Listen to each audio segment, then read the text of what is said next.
Delta Force. The name alone makes people lower their voice slightly, like they're worried someone's listening. And you know what? Someone probably is. Officially, the 1st Special Forces Operational Detachment Delta, a name so boring it has to be a cover. The Army's Tier 1 counterterrorism unit, founded in 1977 by Colonel Charlie Beckwith, who was so inspired by the British SAS that he basically said, I want one of those, but louder and with more funding. Delta operates in extreme secrecy. The Pentagon technically doesn't acknowledge their existence for years at a time. Their soldiers don't wear unit patches.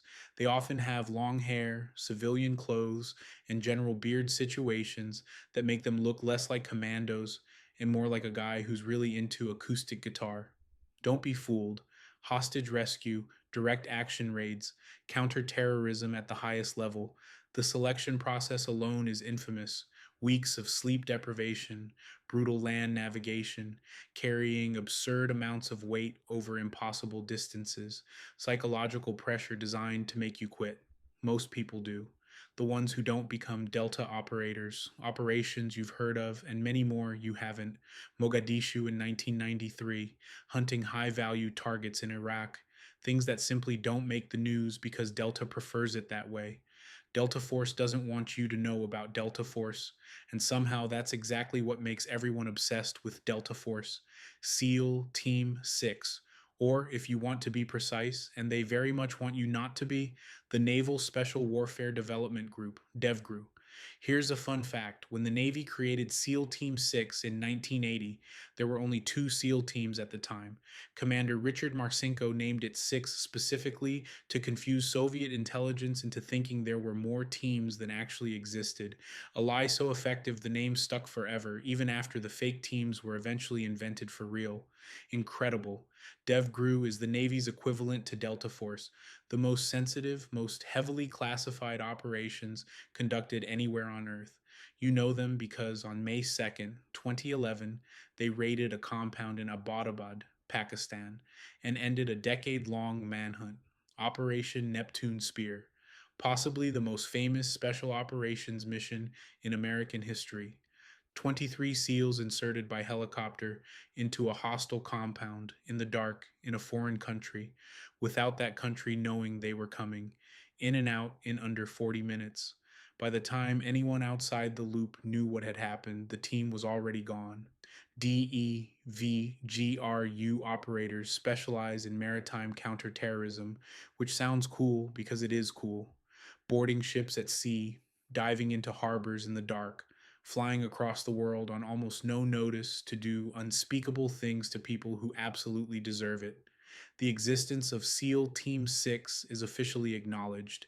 The actual details of what they do, officially, not so much. Navy SEALs, the most famous special operations brand in the world. The ones with the books, the ones with the podcasts, the ones who wake up at 4:30 in the morning and need you to know about it. Let's be clear, regular Navy SEALs, not DevGRU, are already extraordinary. SEAL stands for sea, air, and land, and the name isn't just cool marketing. These operators genuinely fight in all 3 environments, transitioning between them like they were born without a natural habitat.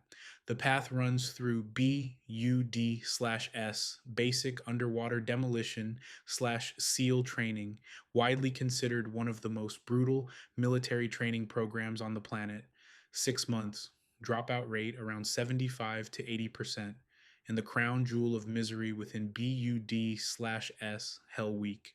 5.5 days of continuous operations on less than 4 hours of sleep total, running in freezing surf zones, carrying inflatable boats over your head, cold, wet, sandy, and exhausted, while instructors calmly drink coffee and watch you suffer. That's just to earn the right to continue training. SEALs conduct direct action raids, special reconnaissance, counterterrorism, and clandestine operations across every theater of conflict: Afghanistan, Iraq, Somalia, the Philippines, dozens of places whose names will never appear on a deployment patch. They are also statistically more likely than anyone else in the military to write a best selling memoir, which is both impressive and slightly predictable at this point. 75th Ranger Regiment. Rangers lead the way. That's the motto, and they mean it with a kind of intensity that should make you stand a bit straighter. The Army's premier raid force, fast, hard, disciplined, and trained to strike anywhere in the world within 18 hours of being notified. That's not a slogan. That's a literal operational requirement built into their mission profile. While you're still deciding what to have for breakfast, a Ranger battalion can be wheels up, cross an ocean, and be kicking down a door. Three active duty battalions plus a regimental special troops battalion, each one permanently on a rotating alert cycle. At any given moment, a portion of the regiment is packed, ready, and waiting for a phone call that could send them to places that don't make the evening news. Ranger School, not to be confused with being an actual ranger in the regiment, is its own legendary institution. 62 days that strip soldiers down to their absolute limits of sleep deprivation and caloric deficit, then expect them to lead. Every ranger in the actual regiment earns the right to wear that tan beret through a selection and assessment process on top of whatever other training they've already done. Professional raiders, airborne, air assault, direct action, urban warfare, with a level of repetition and precision that borders on obsessive. In short, if a building needs to be taken right now, these are your guys. Green Berets, the quiet professionals, the ones who will learn your language, drink your local beverage, spend months building your village's trust, and then quietly help your village destroy an insurgent network with smiles. Officially, U.S. Army Special Forces. The Green Beret, authorized by John F. Kennedy in 1961, who called them a symbol of excellence, a badge of courage, a mark of distinction, became so iconic that the hat became the name. Their primary mission isn't always direct combat, it's foreign internal defense and unconventional warfare. Their job is often to go into a country, find local forces, train them, advise them, equip them, and work alongside them. They are force multipliers. One 12-man operational detachment alpha, an A team, can multiply into hundreds of capable fighters. Each ODA contains 2 officers and 10 non commissioned officers, each trained in one of 5 specialties: weapons, engineering, medical, communications, or operations. And here's the kicker: they're all cross trained. The medic can shoot, the weapons sergeant can do field medicine. Everyone can do a little of everything. They also have to learn a foreign language, mandatory. Because how are you going to build trust with a community if you need a translator for every conversation? Green Berets are patient in a way other special operations forces aren't always required to be. They play the long game. And the long game, historically, is how wars are actually won. Marine Raiders. If the Green Berets are the patient chess players of special operations, the Marine Raiders are the guys who flip the board, win the fight, and then very politely help you set it back up again. MARSOC was activated in 2006, making it one of the younger members of the special operations community. Don't mistake young for inexperience. The Raiders draw from the most competitive Marines in the Corps, and their lineage traces back to the original Marine Raider battalions of World War II, the ones who conducted some of the most audacious amphibious raids in the Pacific theater. What makes the Raiders distinct is what they bring from their Marine DNA, a hardened expeditionary mindset.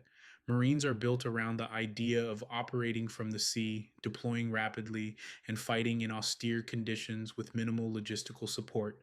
Plug that cultural baseline into a special operations framework, and you get something genuinely formidable. The selection process is predictably brutal. The washout rate is high. The ones who make it are not people you want to meet in a professionally adversarial context. The Raiders are proof that the Marine Corps, which already thought it was elite, can be made even more elite. The Corps, for what it's worth, agrees. Pararescuemen, PJs, the Air Force's answer to the question, what if your combat medic could also skydive, dive underwater, and navigate terrain that most people would look at and simply go home? PJs are special operations personnel whose primary mission is personnel recovery, finding and rescuing isolated, injured, or captured military personnel in hostile environments. Their motto is that others may live. It is not a marketing slogan. These people will insert into active combat zones to pull out a downed pilot, a wounded soldier, or anyone else the military has a responsibility to bring home. The training pipeline is one of the longest in the entire military, roughly 2 years. Special Operations Combat Medic Course, Military Freefall School, Combat Dive School, Survival School. By the time a PJ earns the Maroon Beret, they are a qualified paramedic, a combat diver, a parachutist, and a small unit operator capable of defending themselves and their patients in a firefight. The PJ community is small, deliberately so. There aren't many people in the world capable of meeting every standard required. The ones who do tend to be walking, breathing arguments for the upper limit of what a human being can learn and endure. When everything has gone wrong and someone needs to be brought home, PJs are the ones who go get them. Night Stalkers, 161st Special Operations Aviation Regiment, the people who fly Delta Force and SEAL Team 6 to the things that don't make the news. If special operations is a team sport, and it absolutely is, then the Night Stalkers are the ones who get everyone to the game, at night, at ultra low altitude, in weather conditions that would ground most other aviation assets, with a precision that has to be experienced to be believed. The 160th was born from failure.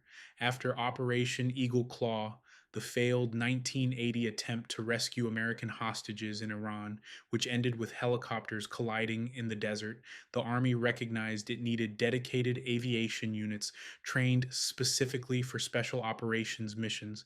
The Night Stalkers were the answer, their motto. Night Stalkers don't quit. Their reputation earned. They fly the AH and MH-6 Little Birds, the MH-60 Black Hawk variants, and the MH-47 Chinooks, heavily modified with advanced avionics, terrain-following radar, and weapon systems that turn them into something between a helicopter and a surgical instrument. Night Stalker pilots train for thousands of hours before they're considered mission ready. They fly with night vision goggles at speeds and altitudes that would give most commercial pilots a medical episode. The raid on bin Laden's compound used Night Stalker helicopters. The Black Hawk Down battle in Mogadishu involved Night Stalker crews for 30 years. If a Tier 1 operation went somewhere by air, Night Stalkers took it there. They are not famous, they prefer it that way. The operators they carry tend to be loud enough for both of them. Psychological operations, PSYOP, the military's professional persuaders. And yes, that is somehow an official military specialty, now renamed Military Information Support Operations in official doctrine because psychological operations apparently made too many people uncomfortable in congressional hearings. These soldiers are specialists in influencing the beliefs, perceptions, and behaviors of target audiences. In plain terms, they are trained to change minds, enemy minds, civilian minds, anyone whose attitude or behavior stands between the military and its strategic goals. PSYOP soldiers design and deploy what are called products, leaflets, radio broadcasts, loudspeaker messages, digital content, calibrated for specific populations in specific contexts. During the Gulf War, PSYOP units dropped hundreds of millions of leaflets over Iraqi positions, urging soldiers to surrender. Enormous numbers of Iraqi troops did exactly that. The leaflets worked. It is a genuinely intellectual special operations specialty in a community that tends to value people who can also sprint with a very heavy bag. Here's the thing about PSYOP that often goes underappreciated. Winning a fight without firing a weapon is better than winning a fight. If you can convince an enemy that resistance is futile, that surrender is honorable, or that their leadership has already abandoned them before a single shot is fired, you've achieved the same objective at a fraction of the cost. The pen, as it turns out, can be mightier. The military just prefers to have the sword too, just in case. Civil affairs. If you looked at this list and thought, okay, but who actually handles the aftermath? This is your answer. Civil affairs soldiers are trained to operate at the intersection of military operations and civilian life. Their job is to manage the relationship between military forces and the civilian population, minimize civilian interference with military missions, and support the reconstruction of civil society in post conflict environments. That sounds bureaucratic. It is not bureaucratic. It is one of the most complex and consequential roles in the entire special operations ecosystem. Civil affairs teams deploy alongside special forces, rangers, and other units to establish local governance structures, restore essential services, identify and work with local leaders, and prevent civilian populations from becoming adversaries. They work with NGOs, international organizations, host nation governments, and local communities in environments that are often still actively dangerous. Here's why this matters strategically. You can win every single tactical engagement of a war and still lose the war if the population turns against you. Civil affairs soldiers are the ones tasked with preventing that outcome. They are conflict strategists as much as they are soldiers. They don't blow things up. More often, they build things, which in the long run tends to matter more.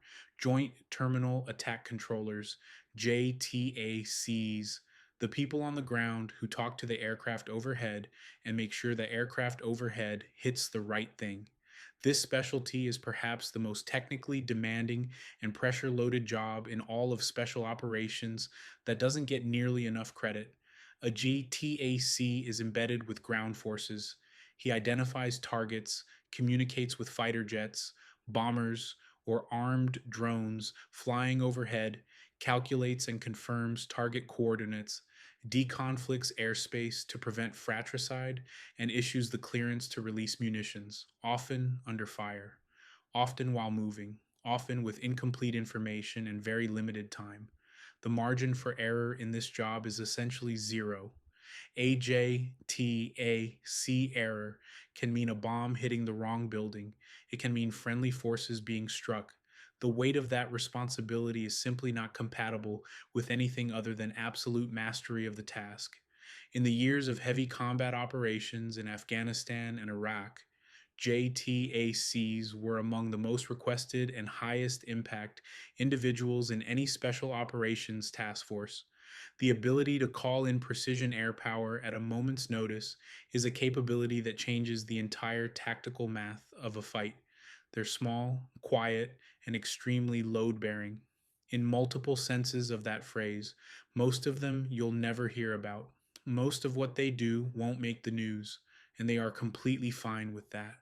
The best operations are the ones no one ever knows happened. If this video helped you out, hit the like button and subscribe so the next one finds you. Click that notification bell. That's how you catch every new Gordo Worldwide video the day it drops. And if you want to keep building, watch this one next. This is Gordo. Apply one thing this week. We'll be back next week.